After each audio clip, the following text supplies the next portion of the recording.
Welcome to Bovine Banter with the Penn State Extension Dairy Team. My name is Kasey Hower, and I am an educator based in Berks County, Pennsylvania. And today I'm excited to welcome Josh Brubaker from Lancaster County, PA, and we will be talking about how Josh's family farm works with alternative energy sources. So thanks for being with us today, Josh. Yeah, thanks for having me, Casey. I'm happy to be here.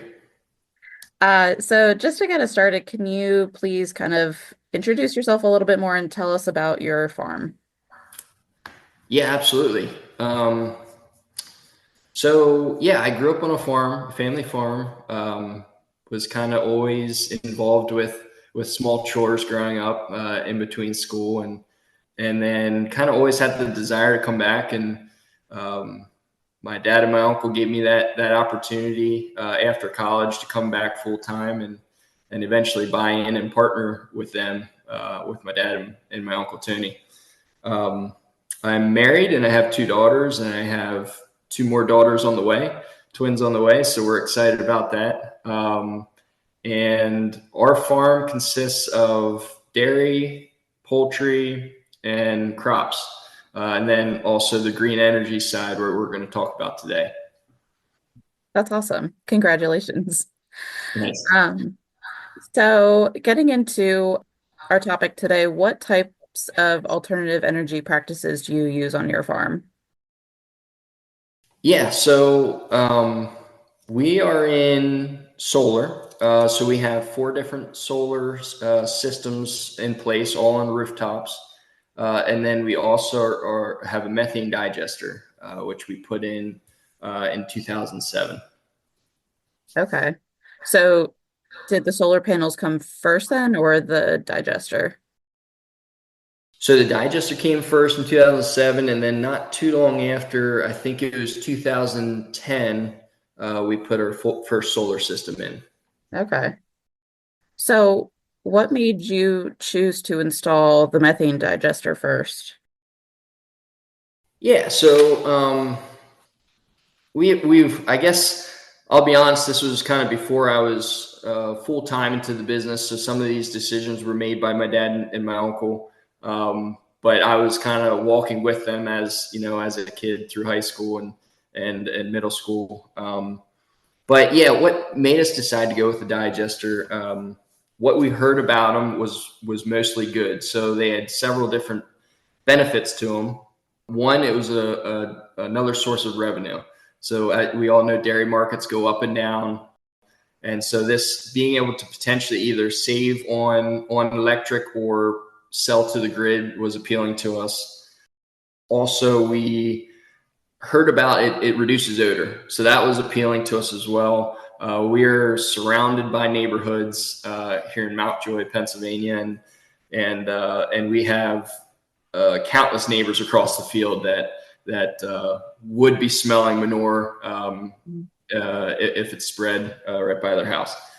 The other thing is, there's other benefits with nitrogen going from organic to inorganic through the whole digestion process.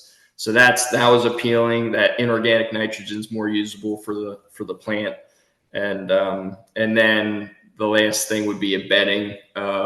We then can separate out the solids from the digestate. So after the manure goes through the digester, we can run it through separators and separate out the solids. So Okay, that's just another thing that's kind of appealing to us. gotcha. So you've had it for quite a while now. Do you know what the overall lifespan is of the digester and what the maintenance looks like for a piece of equipment like that? Yeah, that's a great question. Going into it, it was just kind of tough to predict because it was such a new thing back in 2007. They were out there, but I would say there were not a lot out there that were reaching their lifespan yet. So we didn't know what it was going into it. There's several different parts of the digester that I would say have different lifespans. One being the engine. Our first engine we got, I believe it was 12 years off of 90,000 hours. And then we switched to another engine here about 5 years ago. And then also we have the digester vessel, which I'm calling the vessel. It's the manure tank with the cover on top. Like it's a concrete manure pit essentially, and it has some piping throughout, but then also has that cover on top, which will go bad eventually. Fortunately, we have not had to replace that yet, but that will be coming down the road. Okay. So did you have a lot of, I guess, like, was your farm kind of set up already to put this in, or did you have to install like any other pieces of equipment or change the layout of your barns or something like that to put this in? Yeah, that's a good question. We did have to put in some extra small receiving pits, I'll call them, with extra manure pumps. So we have several pits that have manure pumps in them, which does cause extra maintenance requirements for those. Okay, gotcha. So going from the methane digester to then installing solar panels, what made you want to take that additional step with another alternative energy practice? Yeah, so honestly, the solar part of it was kind of totally different than what the digester was. When going through that thought process, we obviously ran the numbers on it, so it looked good financial at the time. There were grants out there for those solar systems. Those initial solar systems, we were actually able to get into the DC market. So the SRECs for the DC market are significantly higher than the PA market. So that made it really appealing back in 2010 when that was open. Now that's not open to this area, so we can't get any more systems into the DC market. But that was one of the drivers behind us going for it, is it made sense financially. Okay. And you said you have them installed on the barn roofs. How is it on all your roofs or is it only a couple barns? Yeah, so we have it installed on our one heifer barn, one of our chicken houses, another heifer barn, and then a couple older chicken houses that are not active at the moment.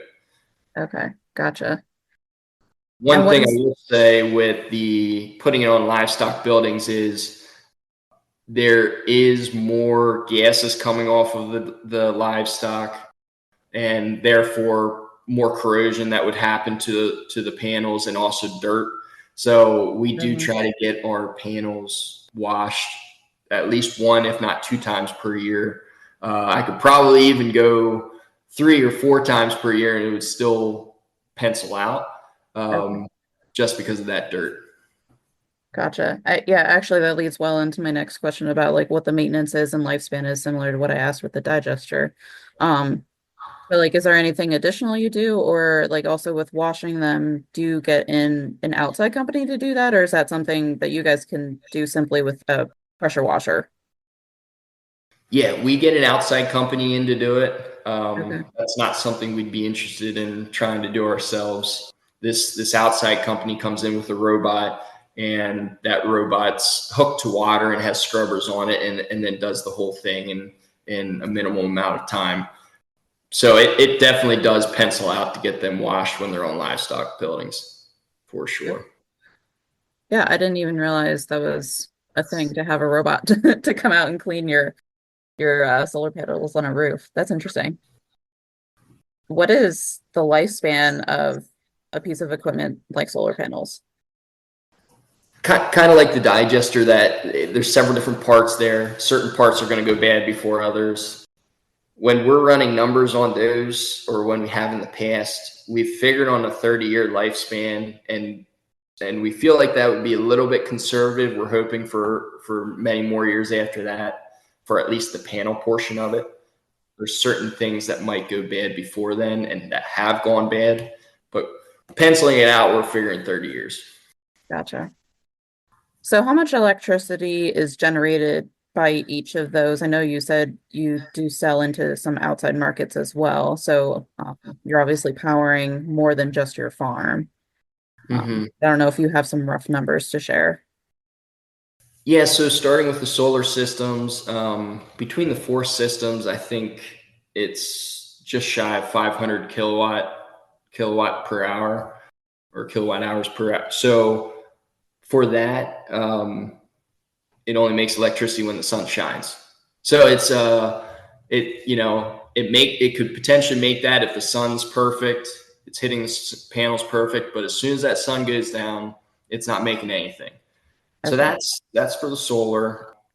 And then so that equates to anywhere from 400 to 1200 kilowatt hours per day.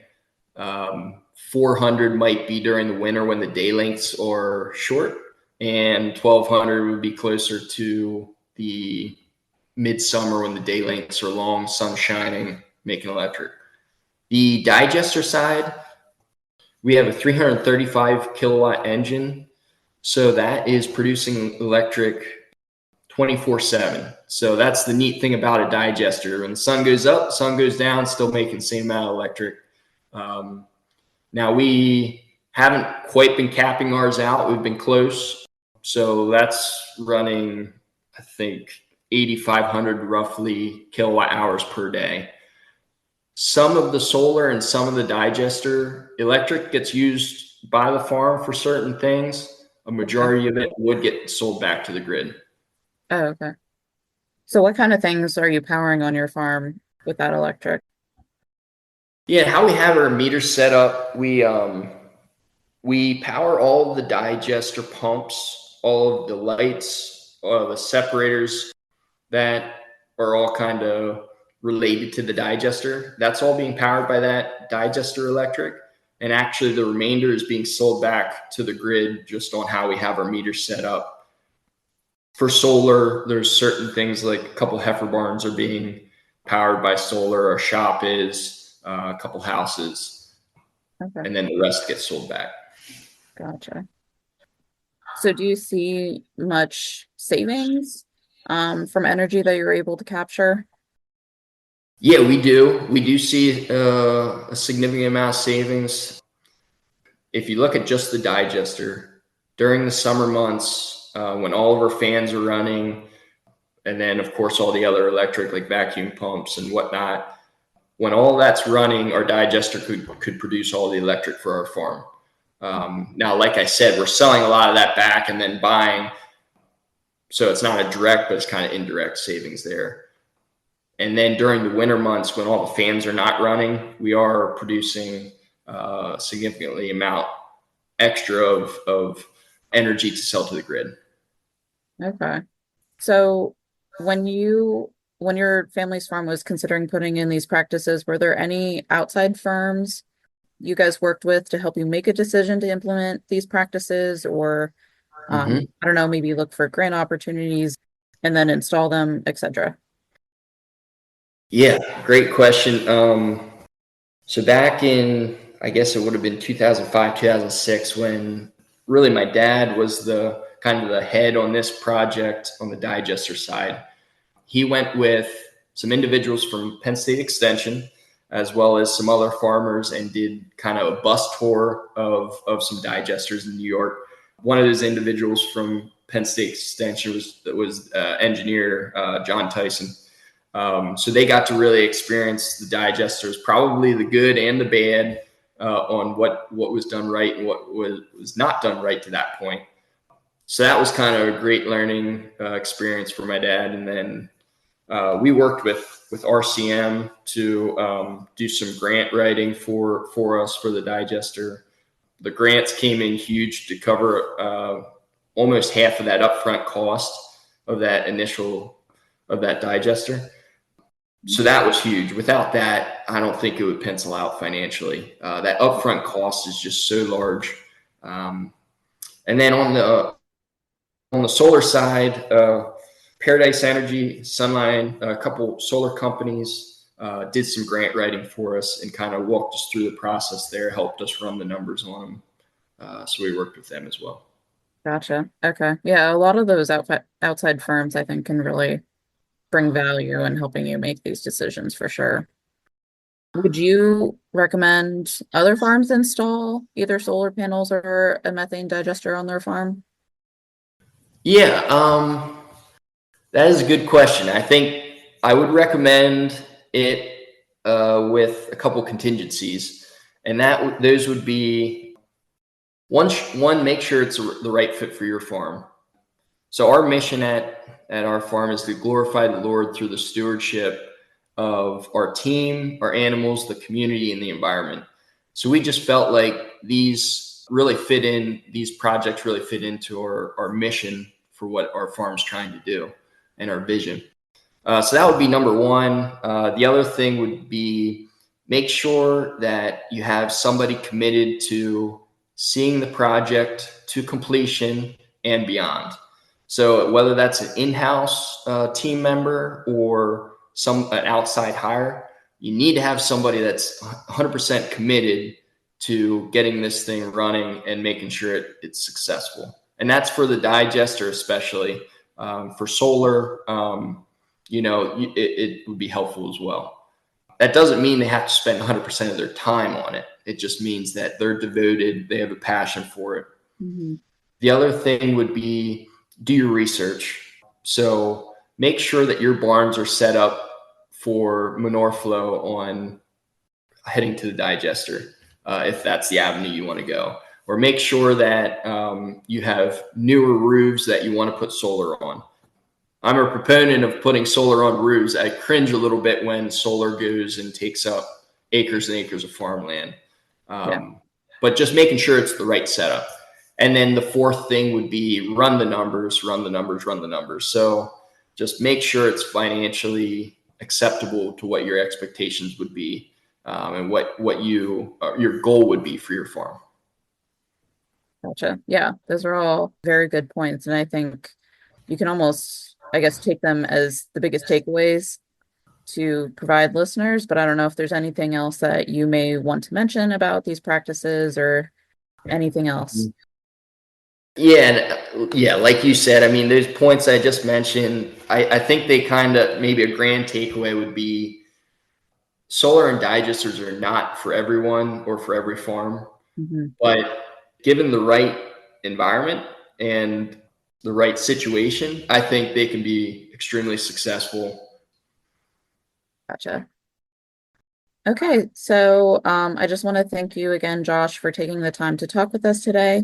And thank you to all of our listeners. If you have any questions regarding today's episode, you can email me at kzm175@psu.edu. And don't forget to tune in for the next episode of the Bovine Banter podcast.